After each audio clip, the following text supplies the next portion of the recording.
የቀይባር ዲስኮርስ ቀንሶ ከዛ ይልቅ ወደ ሁለተኛው ፌዝ የተሸጋገሩ ይመስላሉ። የኢትዮጵያ መንግስት ወደዛ የተሸጋገረ ይመስላል።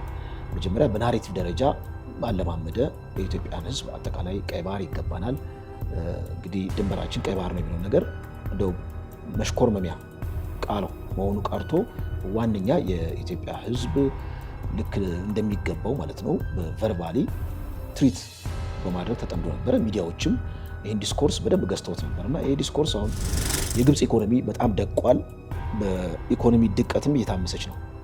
ለዚህ ግን አንድ መከላከያ እየተጠቀሙ ነው የግብፅ ባለስልጣናት። የጋዛ ተፈናቃዮችን በሳይናይ ፔኒንሱላ ላይ ማለት ነው ለማስፈር ቃል የሚገቡ ከሆነ የዓለም አቀፍ የብድር ተቋማት ለግብፅ ማለት ነው ከፍተኛ የሆነ የገንዘብ እርዳታ እንደሚሰጡና ድሮኖች አሉ፣ ግዙፍ መሳሪያዎች አሉ፣ ኢቭን ሚሳኤሎች አሉና እነዛ ቀጥታ የአስመራ መንግስት ለሃውቲ አዲስ ሎጂስቲክ የሚያቀርብ ከሆነና አዲስ አደረጃጀት አዲስ አሰላለፍ ከዚህ በግብፅ አማካኝነት የሚገባና ወደዛ ስራ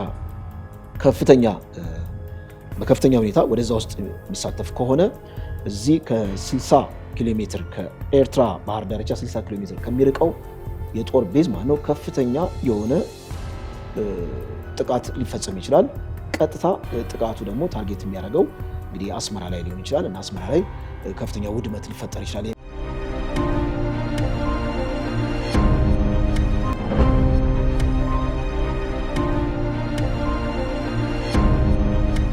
ሰላም ጤና ይስጥልኝ ውድ ተመልካቾቻችን፣ ልዩ የትንታኔ ዝግጅታችንን ይዤ ቀርብ ያለው እስከ ፕሮግራማችን መቋጫ ድረስ አብራችሁ እንድትቆዩ ከወዲሁ እየጋበዝኳችሁ ካፍታ ቆይታ በኋላ እመለሳለሁ።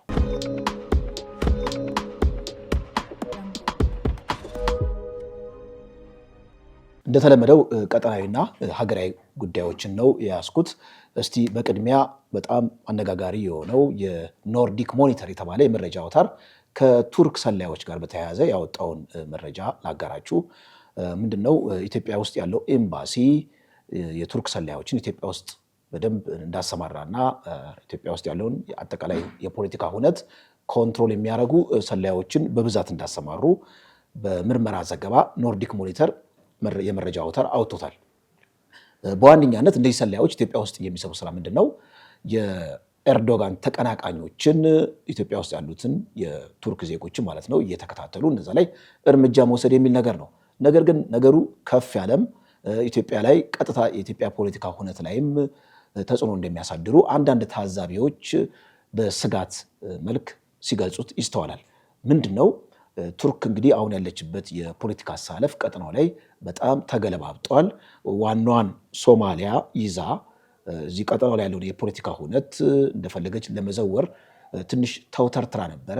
እንደውም ኢትዮጵያና ሶማሊያ የገቡትን እሰጥ አገባ በማሸማገል እስራኤልና እንዲሁም ደግሞ የተባበሩት አረብ ኤምሬት እዚህ ሆርን ኦፍ አፍሪካ ላይ ሊጫወቱ ያሰቡትን ፖለቲካ እሱን ካውንተር ለማድረግ ልክ እንደ አሸማጋይ ሆና የአሸማጋይነት ሚናን ይዛ የፖለቲካ ሚናዋን በእጅጉ እያገዘፈች እንደነበረ ተመልክተናል። ይሄ ነገር ግን ልክ እስራኤል ሶማሊላንድን እውቅና ከሰጠች በኋላ የቀጠናው የፖለቲካ ላንድስኬፕ ሙሉ ለሙሉ ተገለባብጧል። በመሆኑም ቱርክ አማራጮችን እያየች ነው የሚል ነገር ነው። እንግዲህ የስለላ ተግባሩ ቀጥታ ከቱርክ ጂኦፖለቲካል ኢንተረስት ጋር እንደሚገናኝ አንዳንድ ተንታኞች ሲገልጹ ይስተዋላል። ምንድነው? ከዚህ ቀደም ለምሳሌ ኢትዮጵያና ሱዳን እንደዚህ ዘገባ ውስጥ ኢትዮጵያና ሱዳን እንደዚህ አይነት ውዝግብ ውስጥ ገብተው ነበረ በንጉሱ ጊዜ ማለት ነው። ልክ ሱዳን በአደባባይ የሻዕቢያን ወይም ደግሞ የጀባ የተባለውን አማጺ እንደሚደግፍ የሱዳን መንግስት በአደባባይ ከተናገረ በኋላ ኢትዮጵያ ቀጥታ እርምጃ ለመውሰድ ያሰበችው በምን መልኩ ነው? ወደ ኤምባሲዋ ልዩ ሰላዮችን ወደ ሱዳን ካርቱም በመላክ እነዚህ ሰላዮች ሱዳን ውስጥ ያሉትን አማጺዎች የማደራጀት ስራ መስራት የጀመሩበት ሁኔታ አለ። አሁንም ቱርክ ምንም እንኳን ሽፋኑ ቅርፊቱ የኤርዶጋን አማጺዎች ላይ እርምጃ ለመውሰድ ነው የሚል ቢሆንም ኢትዮጵያ ውስጥ የገቡት ሰላዮች የቱርክ ሰላዮች ቀጥታ ከፋኖ ታጣቂዎች ጋር ይገናኛሉ የሚል አንዳንድ ጭምጭምታ አለ። ይህን ጭምጭምታ እንደው ስጋ እንዲለብስና ቆሞ እንዲሄድ የሚያደርግ አንድ ሁነት ተከስቶ ነበረ። እንግዲህ ከአንድ ወር በፊት ቲአርቲ የተባለ የቱርክ የመገናኛ ብዙሃን አፋድ የተባለው የፋኖ አደረጃጀት መሪ እስክንድርን ሚዲያ ላይ አቅርቦ ነበረ። ቲአርቲ እንደሚታወቀው የመንግስት ልሳን ነው። በአምባገነን መንግስታት ውስጥ ሚዲያ የሚባል ነገር የለም። ማውስፒስ ነው ያለው። መንግስት አቅጣጫ ያስቀምጣል። ኤዲቶሪያል ፖሊሲ ነፃነት የለውም። የመንግስትን ሀሳብ በሙሉ የማስተጋባት ስራ ነው የሚሰራው እና ቲአርቲ የኤርዶጋን መንግስት ልሳን ነው። ስለዚህ ቲአርቲ እዚህ እርምጃ ላይ እዚህ ሁነት ላይ ለመድረስ ትልቅ ስራዎችን ትልቅ አጠቃላይ ያለውን የፖለቲካ እንቅስቃሴ ከግምት ጥፎ ድምዳሜ ላይ እንደደረሰ መገመት አያዳግትም። እንግዲህ የፋኖ ታጣቂውን እስክንድርን ቲአርቲ በዘገባ መልክ ማለት ነው ሰፊ ሽፋን ሰጥቶ ከዚህ ጋር ቃለመጠይቅ አድርገዋል።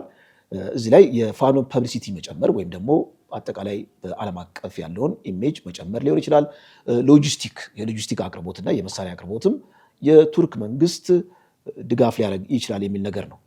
ማንኛውም መንግስት የጂኦፖለቲካሊ የሚፈልገውን አጠቃላይ የፖለቲካ ኢንተረስት ለማስፈጸም የዛ መንግስትን ተቀናቃኝ ወይም ደግሞ ኢንሰርጀንት ግሩፖችን እንደሚረዳ በጋር ተመልክተናል ማለት ነው እና ቱርኮች ደግሞ በዚህ የሚታሙ አይደለም። እዚህም እዛም ድጋፍ ሲሰጡን ተመልክተናል። ሶሪያ ውስጥ ገብተው አጠቃላይ የሶሪያን ፖለቲካ እያመሱት ነው።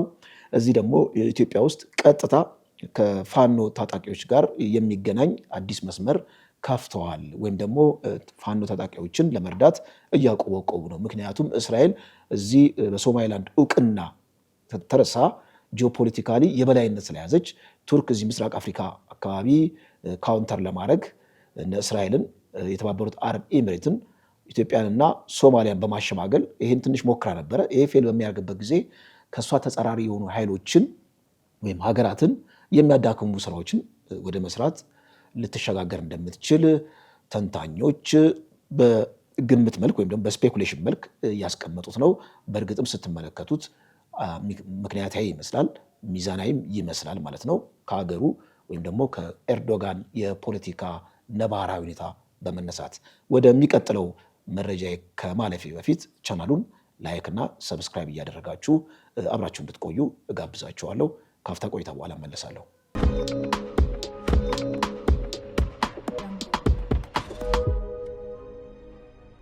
ሁለተኛው መረጃዬ ያው ከኢትዮጵያ ጋር የሚገናኝ ነው፣ ቀጥታ የሚገናኝ ነው። ከግብፅ እንግዲህ እንደሚታወቀው ባለፈው ሳምንት የጦር መርከቦቿን እዚህ አሰብና ጅቡቲ አቅራቢያ እንዳስገባች ሚድል ኢስት ሞኒተር የተባለው የወሬ ምንጭ አጋርቷል፣ መረጃው ማለት ነው።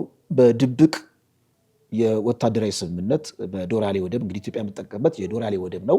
እዛ አካባቢ በሲቪል ልማት ሽፋን ማለት ነው ዋነኛ የግብፅ ዓላማ ወታደራዊ የሆነን ኢንፍሉዌንሷን እዛ አካባቢ ለመጨመር ነው የሚል ነገር ነው። ወደ አጥፍቶ ጠፊ ወይም ደግሞ ወደ ቀቢጸ ተስፋ እርምጃ እንደተሸጋገረች ይሄ ሚድል ኢስት ሞኒተር የወሬ ምንጭ አጋርቷል። እንግዲህ አሰብ ላይና እንዲሁም ደግሞ ጅቡቲ ላይ የጦር መርከቦቿን በማስቀመጥ ኢትዮጵያ የመክበብ ስራ ጀምራለች ነው የሚለው። አሁን ግብፅ ውስጥ ያለው የፖለቲካ ሁኔታ ትኩሳት ከኢኮኖሚ አንጻር ማለት ነው ከፍተኛ የሆነ ስጋት ተፈጥሯል። የግብፅ ኢኮኖሚ በጣም ደቋል። በኢኮኖሚ ድቀትም እየታመሰች ነው። ለዚህ ግን አንድ መከላከያ እየተጠቀሙ ነው የግብፅ ባለስልጣናት። የጋዛ ተፈናቃዮችን በሳይናይ ፔኒንሱላ ላይ ማለት ነው ለማስፈር ቃል የሚገቡ ከሆነ የዓለም አቀፍ የብድር ተቋማት ለግብፅ ማለት ነው ከፍተኛ የሆነ የገንዘብ እርዳታ እንደሚሰጡና እንዲሁም ደግሞ ከዚህ ቀደም የነበረባትን እርዳታ እንደሚሰርዙላት ቃል ተገብቶላታል። እና ይሄ ቃል የተገባላትን ግን አልተቀበለችም። እና የግብፅ መንግስት ምን እያደረገ ነው? ለአረብ አንድነት ስል እንዲሁም ደግሞ ለጋዛ ወይም ደግሞ እዛ ፍልስጤም አካባቢ ያሉትን ተፈናቃዮች ለነሱ ያለን ሶሊዳሪቲን ለማሳየት ስንል ዋጋ እየከፈልን ነው። ነገር ግን ለምህራችን ተገዢ ባንሆንና ቀጥታ ጊዜያዊ ጥቅም ላይ ብናተኩር ኖሮ የቀረበልንን ሂውጅ የሆነ ወይም በጣም ግዙፍ የሆነ የገንዘብ እርዳታ ተቀብለን እንዲሁም ደግሞ የብድራችንም ስረዛ ተደርጎለት የኢኮኖሚ መነቃቃት ይፈጠርልን ነበር። ነገር ግን ለፕሪንሲፕል ለመርህ ስንል ዋጋ እየከፈልን ነው የሚል ነገር እየጠቀሙ ነው ግብጾች ማለት ነው። አሁን ግብጾች ላይ ከፍተኛ ተስፋ መቁረጥ ያጋጠማቸው በኢኮኖሚ ብቻ ሳይሆን እዚህ ምስራቅ አፍሪካ አካባቢ የተፈጠረው የፖለቲካ ተኩሳት ልክ እንደ ቱርክ ሁሉ ግብፅንም በከፍተኛ ሁኔታ እያሰጋት ነው። ማንኛውንም እርምጃ ለመውሰድ ተዘጋጅታለች ማለት ነው እና ግብጾች ከእስራኤል ተጻራሪ የሆኑትን ኃይሎች በመቅረብ አዲስ አሊያንስ እየፈጠሩ ነው። ከማጋ ከቱርክ ጋርና ከሀውቲ ጋር አዲስ ግንኙነት ጀምረዋል ግብጾች ማለት ነው። ይሄ ደግሞ የግብፅ ከሀውቲና ከቱርክ ጋር አዲስ ግንኙነት መፍጠር ቀጥታ የሻዕቢያን መንግስት ኢሳያስን የሚመለከት ነው። የኢሳያስ መንግስት እንደሚታወቀው ከዚህ ቀደም ከሀውቲ ጋር ግንኙነት ፈጥሮ ነበር በኢራን አማካኝነት። እንዲሁም ካምፖች ነበሩ፣ ማሰልጠኛዎች ነበሩ። ከዛ አካባቢ ትልቅ ሎጂስቲክ ነበረ። በዛ አማካኝነት ሀውቲ እንዲስፋፋ ትልቅ ስራ ሰርቷል ማለት ነው። ከዛ በኋላ ከሳውዲ አረቢያ ጋር በፈጠረው ግንኙነት ምክንያት የሀውቲ አማጺዎችን ከነሱ የመራቅና እንዲሁም ደግሞ የፖለቲካ አስተላለፉን ሪቫይዝ የማድረግ ስራ ሰርቷል። አሁን ግብፅ አስተላለፏን ሪቫይዝ ስላደረገች ኢሳያስ ደግሞ የግብፅ ፓፔት ስለሆነ የቀጥታ ከሀውቲ ጋር ያለውን ግንኙነት ሊያድስ ይችላል የሚል ነገር ነው። እዚህ ጋር ትልቅ አደጋ አለ። ትልቁ አደጋ ምንድን ነው? ከአስመራ 60 ኪሎ ሜትር ወይም ከአስመራ ወይም ደግሞ የኤርትራ ባህር ዳርቻ 60 ኪሎ ሜትር የሚርቅ ትልቅ ቤዝ አለ። ዩኤኢ ያቆመችው ወይም ደግሞ ዩኤኢ ያደራጀችው ትልቅ የጦር ቤዝ አለ። እዛ ውስጥ ድሮኖች አሉ፣ ግዙፍ መሳሪያዎች አሉ፣ ኢቭን ሚሳይሎች ሁሉ አሉ። እና እነዛ ቀጥታ የአስመራ መንግስት ለሀውቲ አዲስ ሎጂስቲክ የሚያቀርቡ ከሆነና አዲስ አደረጃጀት፣ አዲስ አሰላለፍ ከዚህ በግብፅ አማካኝነት የሚገባና ወደዛ ስራ በከፍተኛ ሁኔታ ወደዛ ውስጥ የሚሳተፍ ከሆነ እዚህ ከ60 ኪሎ ሜትር ከኤርትራ ባህር ዳርቻ 60 ኪሎ ሜትር ከሚርቀው የጦር ቤዝ ማለት ነው ከፍተኛ የሆነ ጥቃት ሊፈጸም ይችላል። ቀጥታ ጥቃቱ ደግሞ ታርጌት የሚያደርገው እንግዲህ አስመራ ላይ ሊሆን ይችላል እና አስመራ ላይ ከፍተኛ ውድመት ሊፈጠር ይችላል የሚል ስጋት አለ። ምናልባት ይሄ ነገር እንግዲህ በኢሳያስ መንግስት እንዴት ይታያል የሚለውን ነገር በደንብ በስፋት መመልከት ያስፈልጋል። እዚሁ ሚድል ኢስት ሞኒተር ላይም እንግዲህ የግብፅ መንግስት ከሀውቲ ጋርና ከቱርክ ጋር ከዛ በፈጠረው አሊያንስ አማካኝነት እስራኤልን ካውንተር ለማድረግ ከፍተኛ የፖለቲካ ስራ እየሰራ ነው። ኢትዮጵያን የመክበብ ስራ የጦር መርከቦችን እዚህ አሰብና ጅቡቲ ላይ በማስቀመጥ የመክበብ ስራ ሰርተዋል። እንዲሁም ደግሞ የሰላም አስከባሪ ኃይል ዋናዋ ሶማሌ ላይ በማሰማራት በሶማሌላንድ ኢትዮጵያ ልታገኘው የሚችለውን ሲ አውትሌት እሱን ለመዝጋት ትልቅ ስራ ተሰርቶ ነበር። ይሄ ግን ፌል አድርጓል። ፌል በማድረጉ ምክንያት ፕላን ቢ መጠቀም ጀምሯል። ይህም ደግሞ ከሀውቲና ከቱርክ ጋር አዲስ ጥምረት በመፍጠር እንግዲህ እስራኤልንና የእስራኤል አጋሮችን ኢትዮጵያን ጨምሮ ካውንተር የሚያደርግበትን የፖለቲካ ስራ እየተሰራ ነው። እዛ ውስጥ ደግሞ ሻዕቢያ ይጨምራል፣ ኢሳያስ ይጨምራል። ኢሳያስ ሻዕቢያ ለሀውቲ ሎጂስቲክ የሚያቀርብበትም እድል ዝግ አይደለም። ይሄ ደግሞ ቀጥታ የሚሳኤልና የድሮን ጥቃት ሰለባ የሚሆንበት እድል ከፍተኛ ነው የሚል ስጋት አለ። ይህ እንግዲህ ቀናት የሚፈታው ነው። የቀጠናው የጂኦፖለቲካል አሰላለፍ በእጅጉ እየተወሳሰበ እዚህም እዛም ኃይሎች አዲስ ኮአሊሽን አዲስ ጥምረት እየፈጠሩ እንደሆነ በጋድ እየተመለከትን ነው። ካፍታ ቆይታ በኋላ እመለሳለሁ።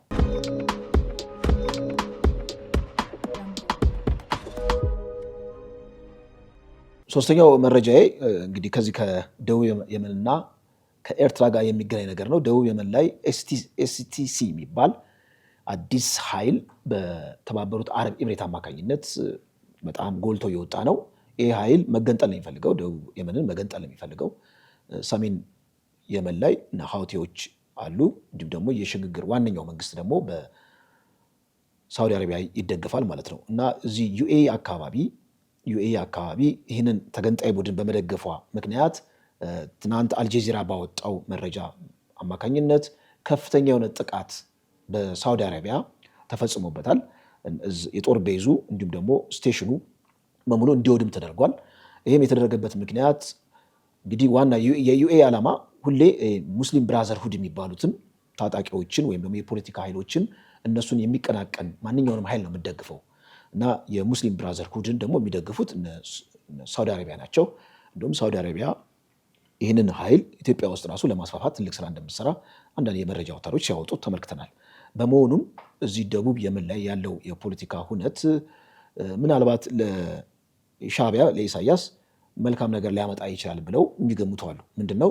ቅድም በሁለተኛው መረጃችን ላይ የጠቀስነው ይሄ ዋነኛው ስቴሽን የድሮን ስቴሽን ቀጥታ ሀኒሽ ደሴት ላይ የተቀመጠውና በማንኛውም ቅጽበት አርኤስኤፍ አስመራን ለማጥቃት ለማውደም የሚጠቀምበት ወይም ደግሞ ከኢትዮጵያ ጋር ኤርትራና ኢትዮጵያ ጦርነት ውስጥ ቢገቡ ለኢትዮጵያ ያንን ስቴሽን የምትፈቅድበት እድል ሰፊ ነው እየተባለ የሚገመተውን ያንን ጣቢያ ሳውዲ አረቢያ ልታወድሞ ትችላለች። አሁን እንግዲህ ፍንጮች ተመልክቷል። ትናንትና ሌሎችን የዋነኛ ስቴሽኖችን የሳውዲ አረቢያ ስቴሽኖችን ኤስቲሲ ወይም ደግሞ ደቡብ የመን ውስጥ የሚንቀሳቀሰውን የፖለቲካ ኃይል እሷን የምትደግፈው እንዲገነጥል ትፈልጋለች። ራሱን የቻለ የደቡብ የመን ኤደንን ማለት ነው ሴንትር አድርጎ አንድ ሀገር እንዲፈጠር ይፈልጋል እና ዩኤኢ ደግሞ ከቀናት በፊት ያላትን ኃይል እያወጣች ነው፣ ፑል እያደረገች ነው። ያን ተከትሎ እንግዲህ የሳውዲ አረቢያ የአየር ጥቃት ፈጽማለች። ጥቃት የፈጸመችውም የዚህ የታጣቂው ሎጂስቲኮችን ለማውደም በሚል ነገር ነው እና በዚህ አማካኝነት ምናልባት አስመራ የምትሰጋበት አፍንጫዋ ስር ያለውን አርኤስኤፍ ሊጠቀምበት የሚችለውን ወደ አስመራ ያነጣጠረው እጅግ በጣም አስፈሪ የሆኑ የድሮን ቴክኖሎጂዎች፣ ሌሎችም መሳሪያዎችን ሳውዲ አረቢያ ልታወድም የሚችልበትም እድል ዝግ አይደለም። ምክንያቱም የሰሞኑ የአየር ጥቃት ያንን ይነግረናል የሚል ነገር ነው።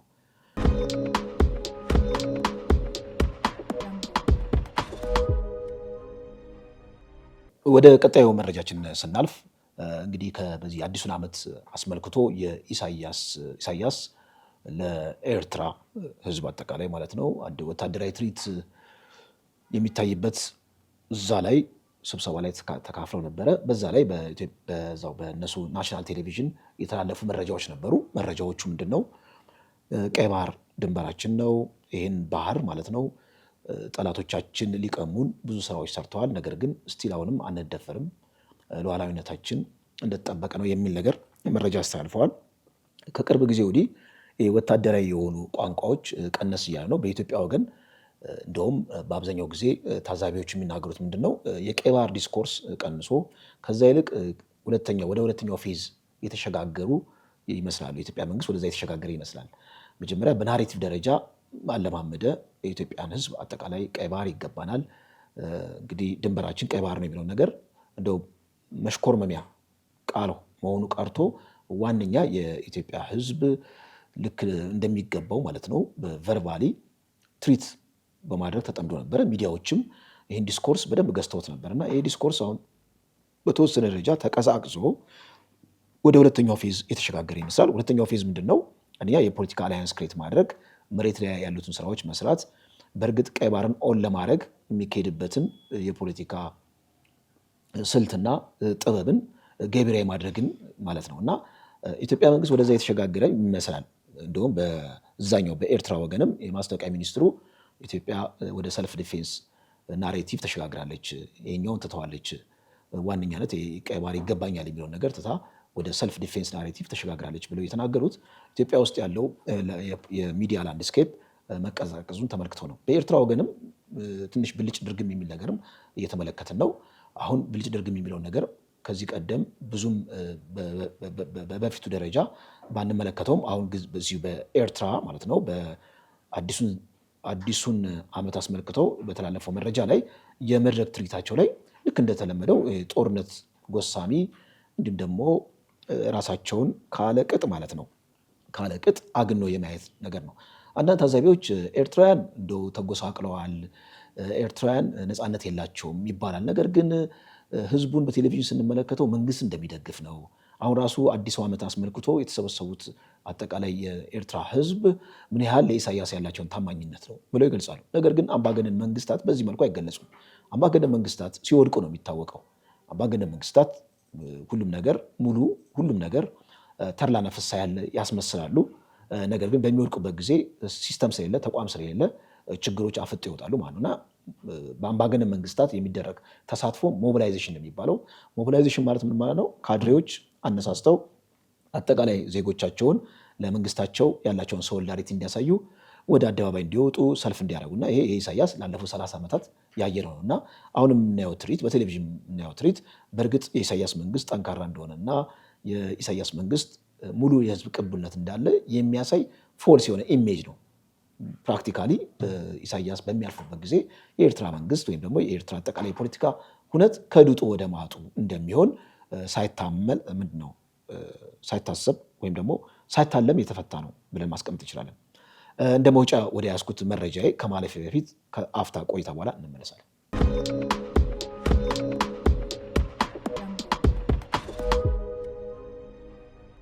የመውጫ አጀንዳ ምንድን ነው? የመውጫ አጀንዳ የሚመለከተው እዚህ ትግራይ ፈጥኖ ኃይል የሚባለው ወይም ደግሞ የትግራይ ሰላም ኃይል የሚባለው ቲፒኤፍ አንድ አስገራሚ ትዕይንት አቅርቧል። ምንድነው? ቲፒኤፍ ወታደራዊ ትርኢት አቅርበዋል። የመጨረሻ ወታደራዊ ትርኢት ነው ብለው ያቀረቡት። ይሄ ወታደራዊ ትርኢት ትግራይ ውስጥ መጠነ ሰፊ ዘመቻ ልንከፍት ነው፣ ካሁን በኋላ በኃይል መገርሰስ እንችላለን፣ የትግራይ ውስጥ ያለውን የፖለቲካ ኃይል መገርሰስ እንችላለን፣ ማንም የሚያቆመን የለም ብለው አደባባይ ኮማንዶዎችን አሰልጥነዋል። ኮማንዶዎችም የሰለጠኑበት በአደባባይ አስመልክተዋል። እዚህ ላይ ግን አንድ ትኩረት የሚስብ ነገር ምንድን ነው? በምረቃው ላይ የተገኙት ወዲ ራያ የተባሉ የዛው አመራር የተናገሯቸው ነጥቦች በጣም መሰመር ያለባቸው እና በእርግጥ ይሄ እነ ጌታቸው ረዳ ቀረብ ያለው የትግራይ ሰላም ኃይልና ዋናው ወያኔ ወይም ደግሞ ህወሓት ምን አይነት ልዩነት አላቸው የሚለው ነገር በደንብ መሰመር አለበት።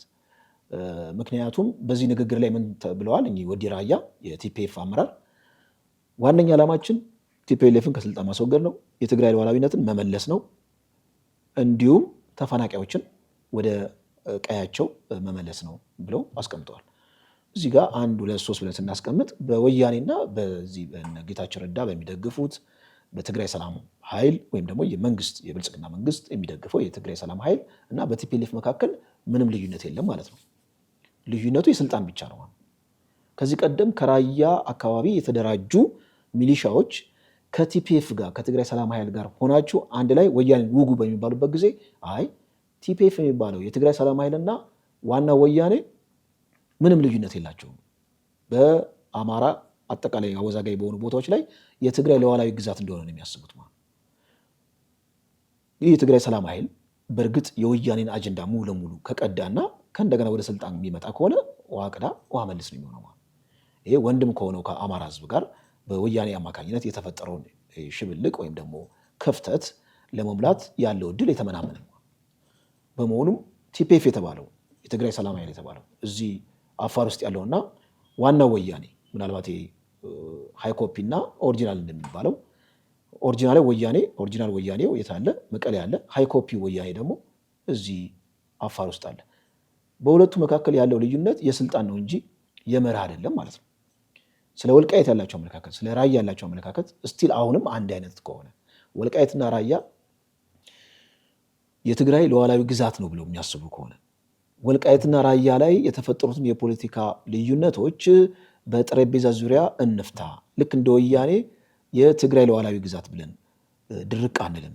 በ1984 በፖለቲካ ጣልቃ ገብነት ከጎንደርና ከወሎ ክፍለ ሀገር ተነጥቀው ትግራይን ሪፐብሊክ ወደፊት ለመመስራት ኢማጅን እንደምትሆነው ወይም ደግሞ ተምኔታዊ የሆነችውን ትግራይ ለመመስረት የተፈጠሩትን ግዛቶች ታሳቢ ያደረገ አደረጃጀት ነው እና ይህን አደረጃጀት አሁንም እነዚህ የትግራይ ሰላም ኃይሎች የተባሉት የሚገዙት ከሆነ ምንም ተስፋ አስቆራጭ ነው ማለት ነው። ስለዚህ ትግራይ ውስጥ ያለው ሌላ ተለዋጭ የፖለቲካ ኃይል አሁንም ከወንድም ከሆነው ከአማራ ህዝብ ጋር ጎረቤት ከሆነው ከአማራ ህዝብ ጋር ወይም ደግሞ አጠቃላይ ለኢትዮጵያ ፖለቲካ ሰላም ያመጣል የሚለው ነገር ተስፋ አስቆራጭ ነው። እንግዲህ ወዲ ራያ የተባሉት አጠቃላይ የቲፒኤፍ ኃይሎች አቋም ነው አይደለም የሚለው ነገር መመርመር አለበት። ምናልባት ደግሞ እነዚህ የትግራይ ሰላም ኃይሎችን ለማነሳሳት አንድ ብሔርተኝነትን ለማነሳሳት ልክ ይሄ ኢሪዴንቲዝም ይባላል ማለት ግዛትን ያማከለ ብሔርተኝነት ማለት ነው። አንዲት ትግራይ የተዋሃደች ትግራይ የሚለውን ነገር ታሳቢ ለማድረግ ወልቃይትና ራያን እነሱ ልክ እንደ ነዳጅ በመጠቀም ልክ ለብሔርተኝነት እንደ እርሾ ተጠቅመው ምናልባት የማታገያ አድርገው ከተጠቀሙ አናቅም። ነገር ግን አደገኛ ንግግር ነው የተናገሩት። በምርቃው ላይ ኮማንዶ ዝግጁ ነው ብለዋል። ወታደራዊ ተዘጋጅቷል። ካሁን በኋላ ትርኢት የለም። ካሁን በኋላ መጠነ ሰፊ የሆነ ጦርነት ትግራይ ውስጥ ይደረጋል ብለዋል። እንግዲህ የትግራይ ህዝብ ያሳዝናል። ከጦርነት ወደ ጦርነት ነው የሚሸጋገረው። ያው አማራ ክልል ያለውም ሰላም የለም። እዛ ውስጥም ችግር አለ። መጠነ ሰፊ የሆነ ጦርነት አለ፣ ግጭት አለ። እንዲሁም ደግሞ እዚህ ወለጋ አካባቢም የምንመለከተው የፖለቲካ ትኩሳት አልበረደም እና እዚህም እዛም ተጥደን ያለንበት ሁኔታ ነው።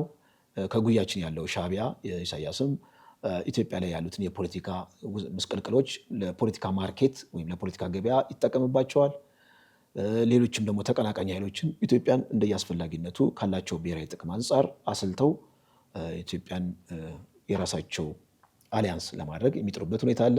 አሊያንስ በምትሆንበት ጊዜ ግን ልክ እንደ ጁኒየር ፓርትነር ወይም ደግሞ ትከሻ ለትከሻ ሆና ሳይሆን የነሱ ተቀጽላ ሆና የምትቀጥልበት እድል ሰፊ ነው። ምክንያቱም ውስጣዊ የፖለቲካ ቀውስ ካለ ደካማ ሀገር ካለ ያ ደካማ ሀገር በአብዛኛው ጊዜ በነ ገልፍ ስቴቶች አሁን እንግዲህ አዲስ ኃይል ሆነው የወጡት የገልፍ ስቴቶች ለነሱ የፖለቲካ ኢንተረስት በጣም ናሮ ለሆነ የፖለቲካ ኢንተረስት መጠቀሚያ ነው ማለት ነው። እነዚህ ውስጣዊ ችግሮች ተቀርፈው አንድ ሆነን ምንቆም ከሆነ ግን አሁን የተፈጠሩትን የቀጠና አሰላለፎች ለፖለቲካ ኢንተረስታችን